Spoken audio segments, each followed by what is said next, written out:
Welcome to another episode of Collective Conversations. I'm your host, Mike Brewer, and today we have a special guest from LetHub, Scott Spanier.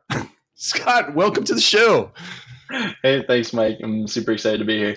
Yeah, and we are laughing, or I'll put it on myself. We're laughing because I asked Scott how to pronounce his last name, and he gave me 3 different variations, actually 2. So anyway, how did I do, Scott? You did pretty good. Yeah, you said it how my dad taught me to say it. And something funny about my last name, actually, that most people wouldn't know, means man from Spain in German language, and I'm Dutch. So who knows what that's about? It's a mix. Anyways, you did your best. Well, thank you. You're very gracious. And thank you for the fun fact. We'll have a trivia question at the end of the show, and they'll get a prize for it. Hey, so I really appreciate you taking some of your time to come on to the collective, multifamily collective show. And I want to give you the opportunity to kind of tell our audience, we have both viewers and listeners. So just tell us a little bit about yourself and about LetHub and what you do. Yeah, definitely. So I'm the sales manager at LetHub, and I'm frankly relatively new to the multifamily space. I've been with LetHub for just over a year and a half. And before that, I was doing sales, customer success, kind of just working with people as much as I could and understanding people's problems. But really, my passions lie in technology, in particular AI, which is kind of what brought me to this company. And so, in listening to a lot of your recent conversations with, in particular, Beverage, I have loved all the chats about OpenAI and kind of what's happening there in recent times and how that's playing into our industry. And as far as LetHub, we're really an AI leasing platform that kind of acts as, a admin assistant to all of your leasing teams. So there's lots more to dive into that, but big picture, I'd say that's kind of who we are and what we're doing. I love it. I am not a technology person by trade, any stretch of imagination. At best, I'm a practitioner of anything and everything that comes out, just because I have curiosity. Jack of all trades. Yeah, exactly. So I am interested. So AI, yes. Just for somebody that does come from that background, can you just give us a sort of a broad brush of what AI means as it relates to the platform that you're building, or even more general? Yeah. Generally speaking, it's using algorithms to help a computer understand data in order to produce a result that we deem to be correct. That can be, most widely understood in OpenAI as something that's generalized, where math is a common one. As of recent with GPT-4, it can do your taxes for you or understand taxes, which is quite interesting. But there's other things too, in like actually understanding what was said in a conversational format and being able to then converse with you back and forth. That's something that most people wouldn't have expected computers to ever be able to do. But now it's something that's pretty commonplace to see computers understanding natural language and being able to actually do something with that. So in the context of LetHub, that's effectively what we're doing. We're communicating with renters to give them that experience of getting everything that they want, when they want it, how they want it, where they want it.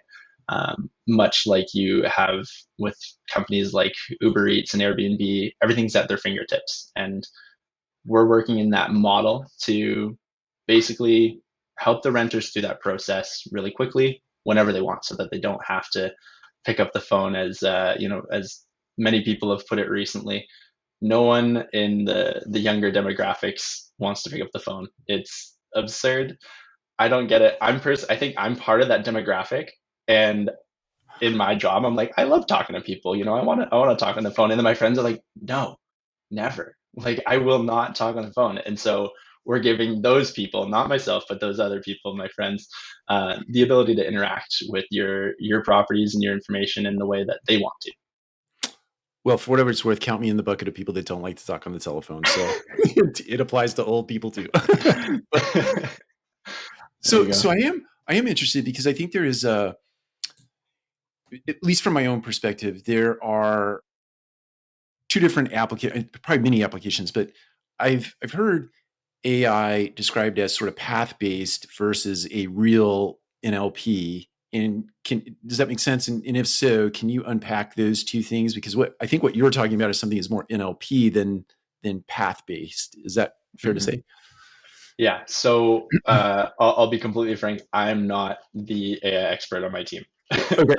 When we talk about kind of the different um, technical fundamentals of AI, I'm no expert myself. I want to become one, but that's not something that I've been able to dive into deeply.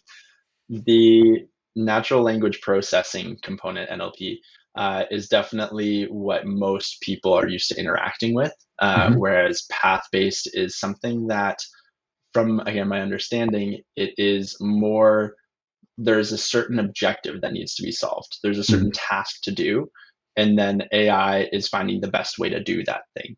And it's Mhm. maybe not even interacting with NLP or using sort of any language comprehension. That makes sense. Yeah, and I think the way that it's been described to me, just to piggyback on what you said, is that if I have a narrow data set of information that I like to give to my consumer, then I can sort of train the AI to give it the answer or the variable answer to a question. Do you accept pets? Yes, I do. And is there a weight restriction? Yes, I do. But I'm telling the AI what to say, Mm, right? Or I'm telling the mhm. chatbot what to say versus my understanding of the NLP avenue is that it literally is learning as it goes. But prior to that, it's been primed with a really good data set that probably anticipates most of the answers anyway. So Yeah, yeah. yeah, it's good stuff. And so I'm interested in terms of, so without naming competitors in the market space, we were a very early adopter, let's say 4 years ago, plus minus, of what I consider to be one of the first AI chat bots or AIs into the multifamily space. What differentiates LetHub from competitors? Yeah, yeah, I'm glad you asked. So the thing that I find really interesting about a lot of AI that we're seeing, especially in our industry, is that it's acting as if it is a real person. Now, that is, really great if, the AI is very aligned with your brand and is able to, transition very well into giving the handoff to the actual person that's maybe going to do the showing or something like that. But that can also result in some issues. It can cause, some brand discrepancies if the AI isn't responding how you would have expected it to. So that could be, a brand nightmare. Or it can also make for a very challenging conversation once you're in person and somebody is talking about, hey, where is this person that I talked to over email? Why don't you have any context to my conversation? Right. So what we're doing is we're actually being very upfront and saying, hey, we are going to interact with renters in a format they're used to, being a chatbot. We're going to be a conversational chatbot where if they want to talk to somebody, they can. And they're going to know that they're not actually talking to a human being. Now that gives us the ability to get them kind of guided through the process in more of a streamlined manner. It makes their life a lot easier. And then it also gives us a little bit more control over, the type of language that's used. That I only laugh when you were talking about that because when we put it into our ecosystem in the early innings, and people, so Lisa was Mm, the name of the chatbot, or it was the name of the technology. But hmm to your point about people getting upset about that, they were really upset that they had not talked, that there was not a Lisa in the office when they walked in, right? hmm Or that Lisa Well, they would. feel offended almost, right? Because it's like, I was talking to this person. Where is this person? And they're That's not right. there. Exactly right. And in the early innings, if you didn't set the parameters right, like Lisa would be text messaging people at 11 o'clock and or 1 o'clock in the morning, like, "Hey, we're not good, not a good idea." So so tell us. So I'm deeply interested in how, so AI being the backbone of this and conversational AI, and where do you see this sort of heading mean, today, in my mind, we're in the wild, wild west right now, right? As it relates to AI and how it is being applied to platforms. How do Yeah. you sort of, when you look out at the landscape, how do you see this evolving over the next whatever? Let's crystal Mhm. ball, like 18 months from now, or even 5 years from now. Sure. Yeah. So I actually have a question for you. Have you heard of the book Homo Deus? It's by Yuval Harari. Yes, I've not read it, but Okay. he's written like a couple other books, right? Sapiens is kind of the one that most people know. I read Sapiens, yes. Yeah. There you go. So the Sapiens, I read that book. It was incredible. And then I went on to read Homo Deus, and it blew my mind because that is basically his way of interpreting what's next. And the way in which he did that was fascinating because he starts to unpack kind of cultural values and how, as a society, we're starting to put more emphasis on data and it being something that can kind of help you control your life and make more accurate decisions on what your end goals are, what you want to achieve. Now, the way that he kind of put it to start was with somebody using, smart technology like a Fitbit, for example, they can achieve a goal of, personal health through tracking their information and having the AI basically suggest when to, stand up in the middle of the day, or, you need to make more steps and that sort of thing. And his way of progressing that forward was a scenario where, say, for example, you have a decision to make, a really important decision about your job, your relationship, or in our cases, maybe even where you want to live. Mm-hmm. You could eventually get to a data set that understands you as a person quite well from having interacted with you so much that it is actually able to tell you, if you want to be in this relationship, you'll be 87% happiness score, but your longevity term of the relationship is more of a 55 versus this other relationship is a 75, but the longevity is 99. So it'll help you kind of choose what you want to do based on who you are and understanding potentially who the other person is. And when we translate that into, the rental industry in our space, this is something that I see becoming a way for renters to basically have their lifestyle be acknowledged by the AI such that it can then suggest them, hey, this is the perfect place to live for you.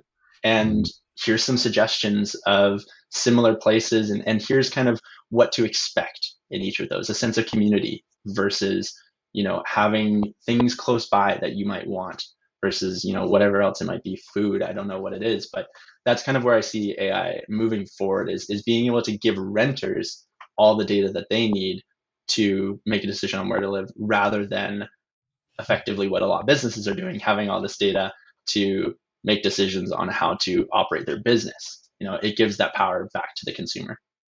It's you bring up a really interesting scenario. And I can't remember who I was having this conversation with, but I think it was Dom Beverage, the guy you mentioned early on.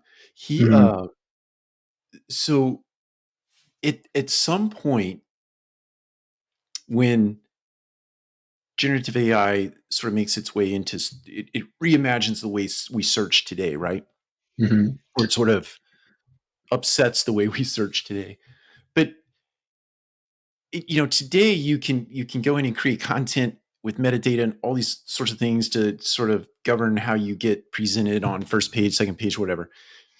Not that you're manipulating that, but you're certainly trying to play into the algorithm that presents you in a good position, or you're paying Mm-hmm. for it. But in the future, there's something, right, that gets you to present, because the AI, right, is going to go everything you just said.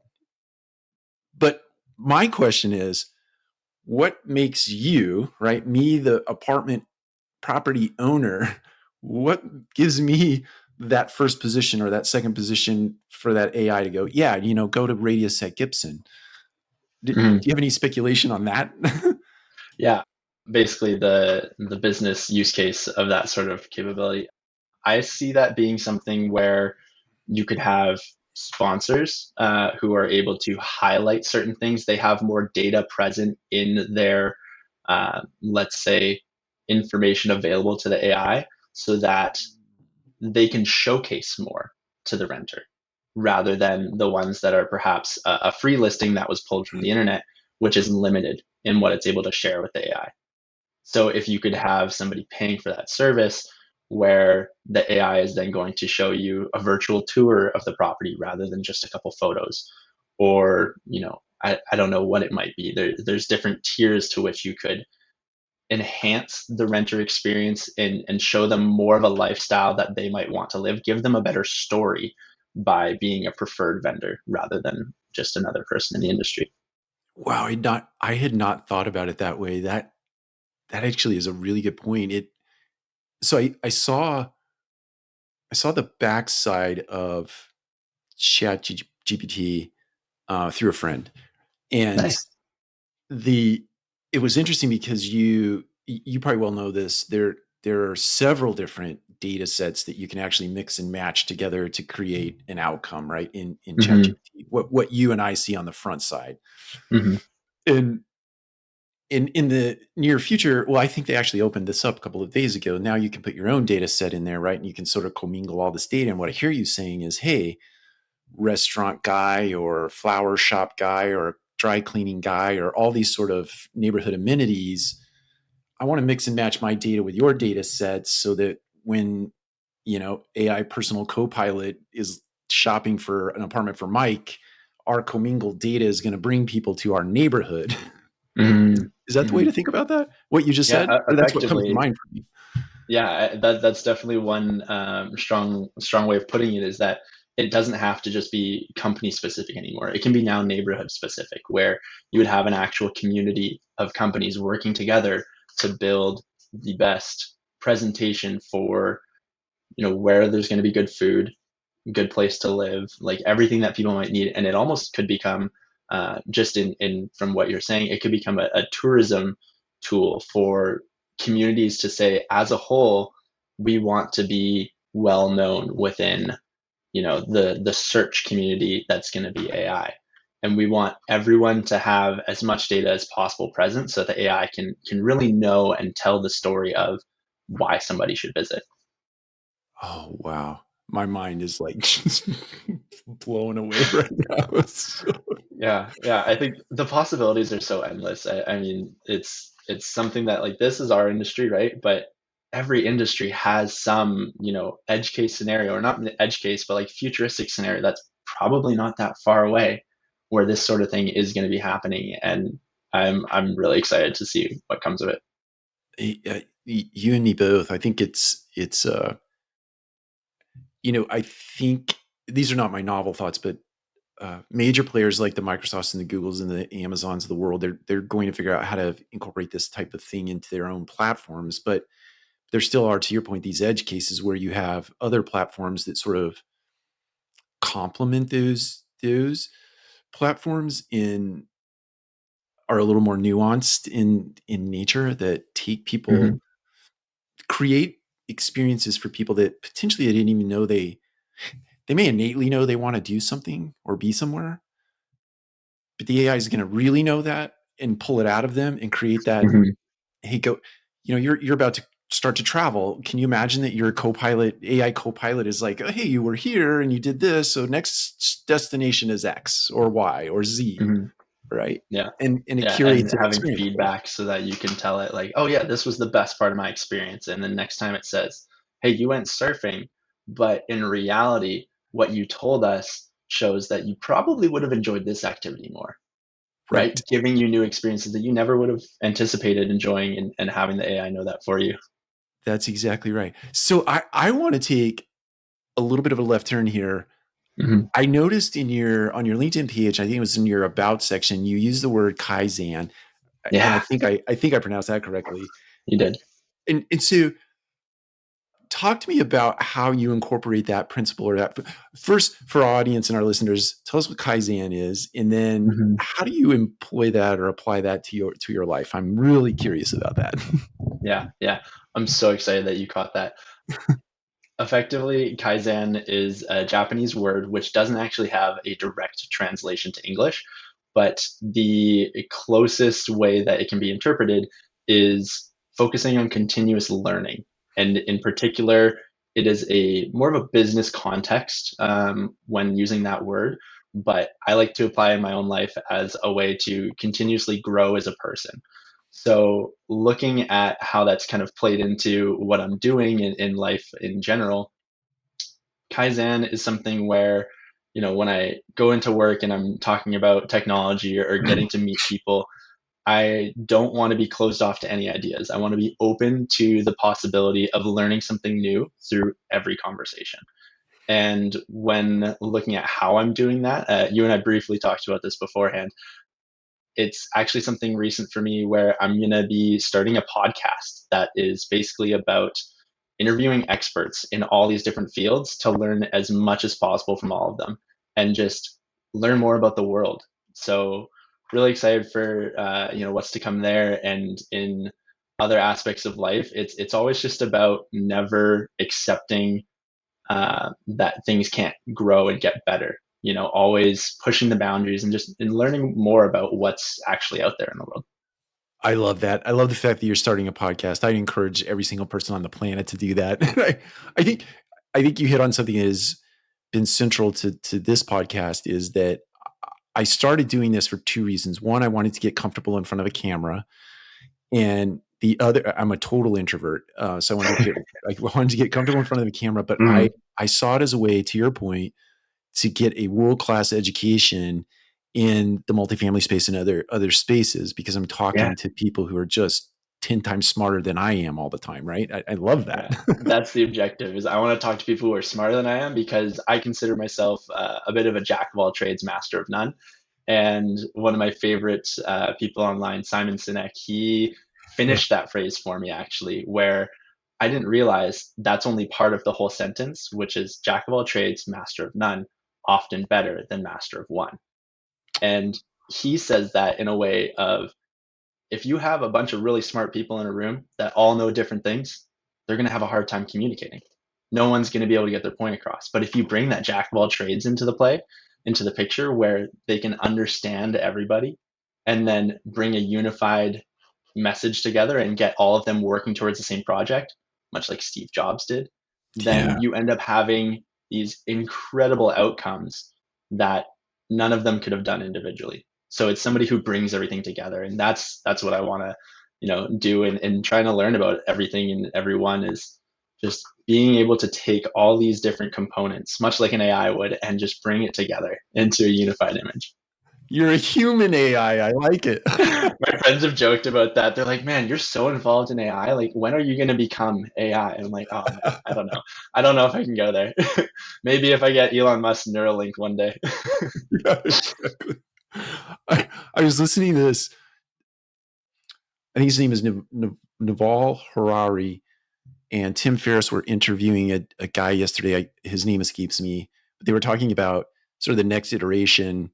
Well, actually, the way he described it, there's two different things. It's not AI. It was general intelligence, which Mm-hmm. is a whole other facet. And in the way he started going down a rabbit hole that I really lost track of the conversation. But it was like singularity. You've probably heard that term. Oh yeah, And so this was like on the path to singularity, is, sort of AI to this next thing, to that. And yeah, I was like, oh my gosh, I hope I live to be 150, because I want to see that. yeah. See that moment. Yeah, I, So I.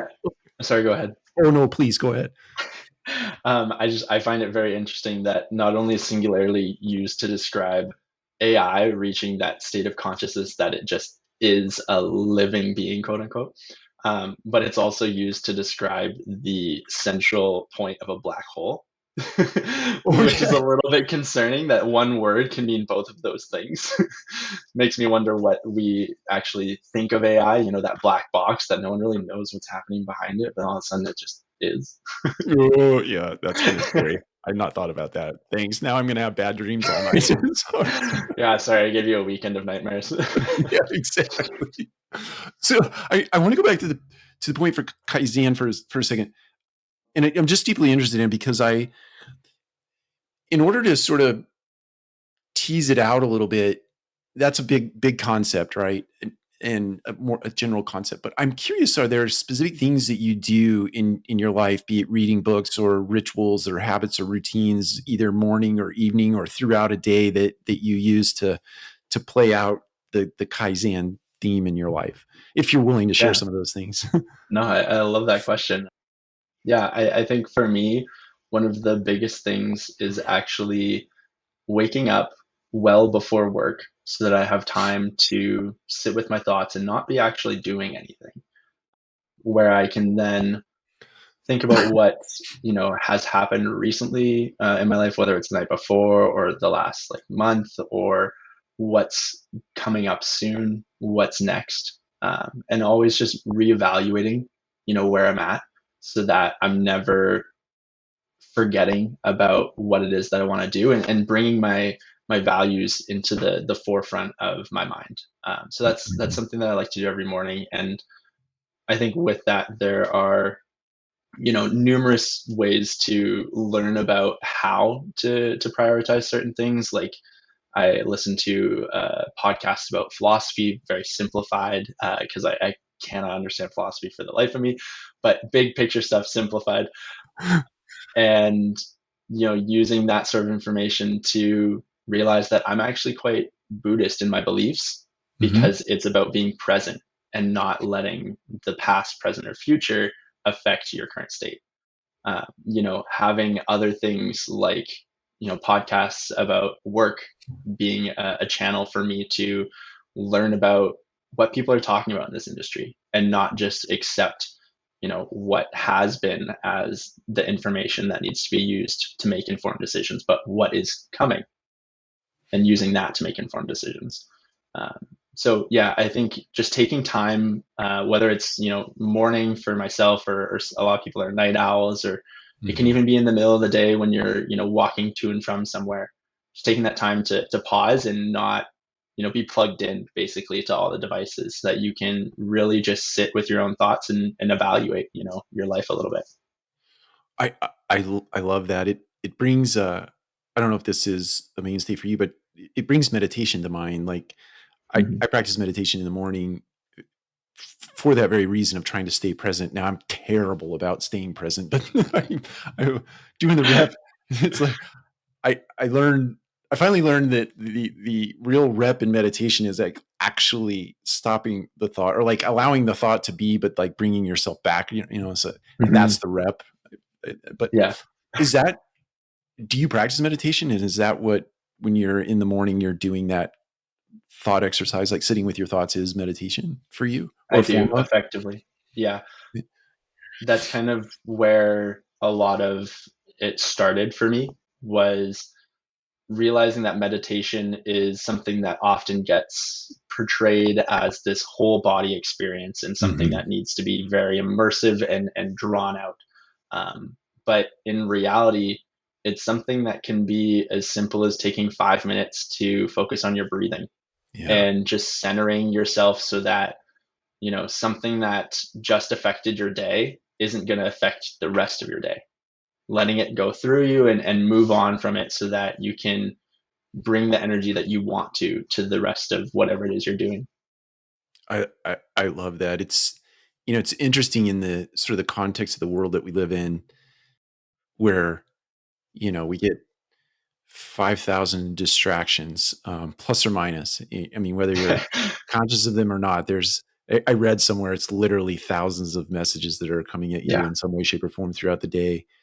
And taking some agency and bringing yourself back to a moment of pause where you can get back in a moment and actually live Hmm. in Yeah. lieu of being influenced, right? And just be who you are and show up and be a beneficial presence to the world, frankly, for Yeah. yourself and for others. Yeah, definitely showing up in an authentic way. I think that's really interesting that you brought that up, because in like my background actually was in psychology, and I learned through that you actually only have bandwidth for between 7 and 9 big decisions in a day.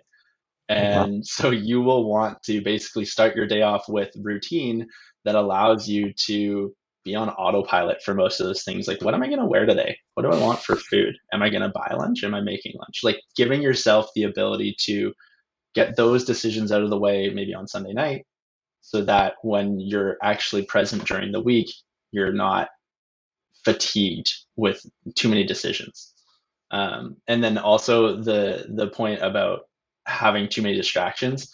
I recently found out from a friend you can turn your phone onto black and white mode, so it's grayscale, and that made my phone so boring that I'm never on it. Like, I love it. I am actually so much more present because I look at my phone. I'm like, why am I on this right now?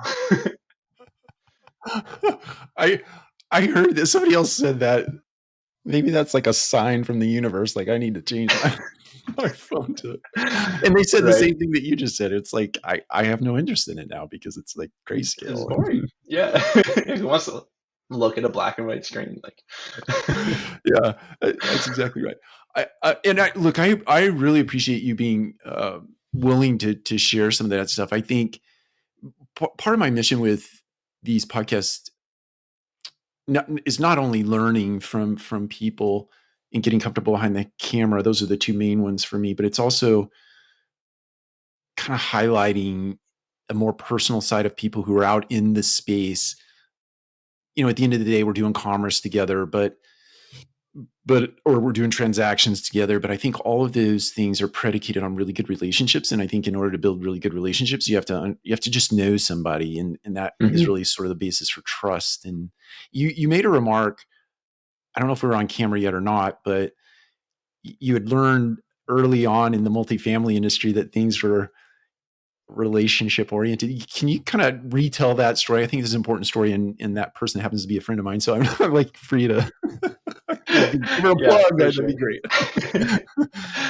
Quick shout out. Yeah, I basically I got into this industry, and I was, talking to people, and every time that I got the chance to, learn from a conversation with somebody, it usually was along the lines of relationships and building that relationship. And then one day, I came across a post from Tara, I think it's Samuels, who started a mentor matchmaking group, and it was basically a way for people in our industry to connect with each other and just help each other grow personally without any connotation of sales, or anything to do with, you know personal like betterment in a business sense, and more so in just, this is a way for us to meet each other and build this community. And I, fell into that with the first meeting. I was like, oh my gosh, this is amazing. Since then, I've talked to a few people. Like, actually, the first mentor that I connected with, we ended up having a similar conversation about Kaizen. And so I brought it up after the conversation. She was like, I love this word. I need to start using it in my trainings and like all this stuff. So I'm like, maybe that's my goal, is I need to get Kaizen more relevant in multifamily. But yeah, I think that you're so right. This industry is more than just, numbers, and it's so important to remember that, because we're literally building communities. We're giving people this ability to choose where they're going to establish themselves in life, and we need to keep that in mind when, you know looking past the numbers and looking at what actually matters to these people. And yeah, I think that's something that should be done both on the business side of our industry, like it already is, establishing these relationships, but also for the renters. I think we need to remember to keep them in mind as well.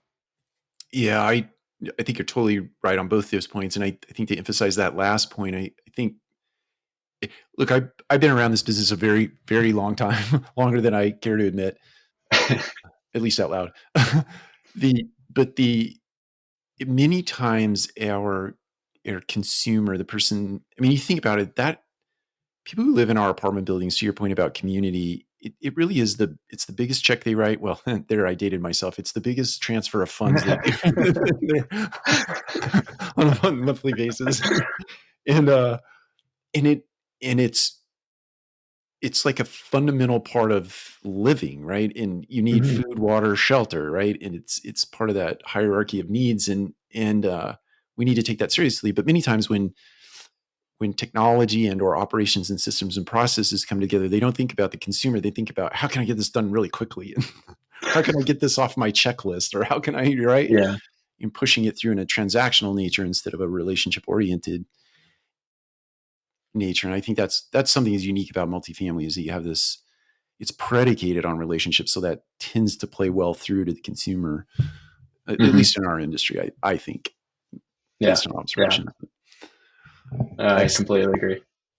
Well, tell us, I want to give you the opportunity one more time here as we just sort of draw to a close to highlight the work you guys are doing there at LetHub.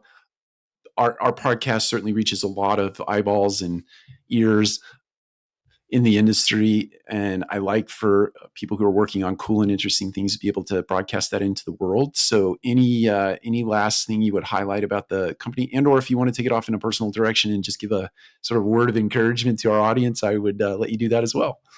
Cool. Yeah.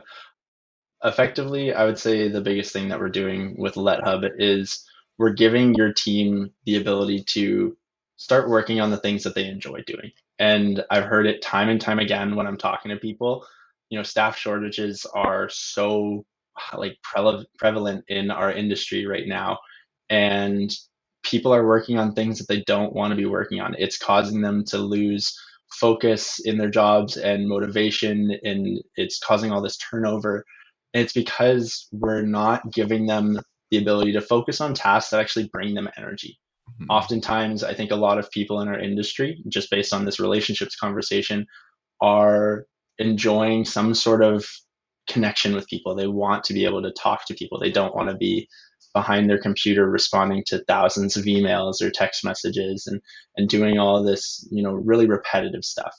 And so we're allowing, different teams across the country to take back that control of, giving their teams the types of work that bring them joy at the office.